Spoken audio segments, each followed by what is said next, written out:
ఏంటి మీ ఫ్రెండ్ పెళ్ళి ఎలా జరిగింది? బాగానే జరిగింది అత్తయ్య. మరి ఎందుకు ఆ ఫేస్ అంత డల్గా పెట్టావు? అత్తయ్య ఏమైంది చెప్పు. అత్తయ్య నేను వేసుకున్న నెక్లెస్ కోసం ఎవరు అడగలేదు అత్తయ్య. ఊరిని నిజమ్మ కోళ్ళ నీ ఏడు పంత ఇప్పుడు నీ నకిలీస్ ఎవరు చూడలేదనా? బాగానే ఉందమ్మా. అయినా నువ్వు బాగుండవు కదా, వాళ్ళు అడగకపోయినా వెళ్ళి మరీ చూపించుంటావు. అది సరే కానీ ఇంతకీ ఎఫ్బీలో ఇన్స్టాలో షేర్ చేసావా?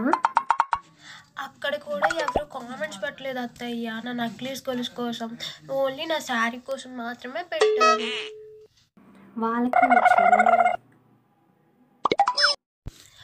మీరు నాకు నెక్లెస్ గొలుసు చేయించారు అత్తయ్య, కానీ తన కింద బిల్ల మాత్రం చిన్నగా చేయించారు. కొంచెం పెద్దగా చేయించాల్సింది కదా అత్తయ్య. బాగానే ఉంది. మీ మామయ్య నాకే చిన్న బిల్ల కొనిచ్చాడు. అలాంటిది నాకన్నా పెద్ద బిళ్ళ వేసుకుంటావా? నేను చిన్న బిళ్ళ వేసుకున్నా కాబట్టి నువ్వు చిన్న బిళ్ళ వేసుకోవాలి. అత్తయ్య వాళ్ళు చూడకపోయినా నువ్వు వెళ్ళి నీ నెక్లెస్ గొలుసు చూపించుంటావా?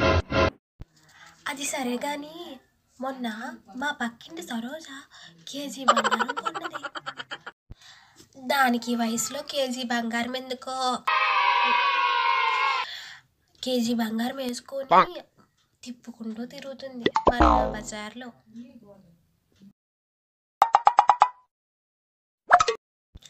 మీరు పెద్ద అప్సరస మరి. ఏంటే కొడపిల్ల? అయ్యో అత్తయ్య, ఇది కాదు అత్తయ్య. అయినా మీకెందుకు ఈ వయసులో నాకు ఇవ్వకుండా? అమ్మో, నా ఒంటి మీద నవ్వు లేకపోతే నాకు అసలు నిద్రే పట్టదు.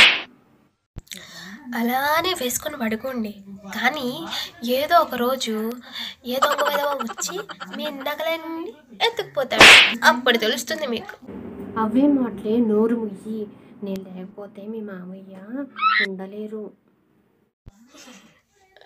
నేను చెప్పింది మీరు వింటే మీకు హార్ట్ అటాక్ వస్తుంది.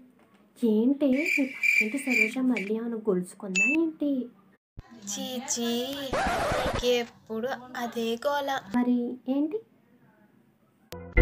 ఓ, మీకు తెలుసు కదా మావయ్య గారి సెకండ్ సెటప్ కోసం. అమ్మ బాబోయ్. ఈ వీడియో మీకు నచ్చినట్లయితే తప్పకుండా లైక్ చేయండి, షేర్ చేయండి. అలాగే లేటెస్ట్ అప్డేట్స్ కోసం నా ఛానల్ సబ్స్క్రైబ్ చేయండి. This is series, keep smiling, by.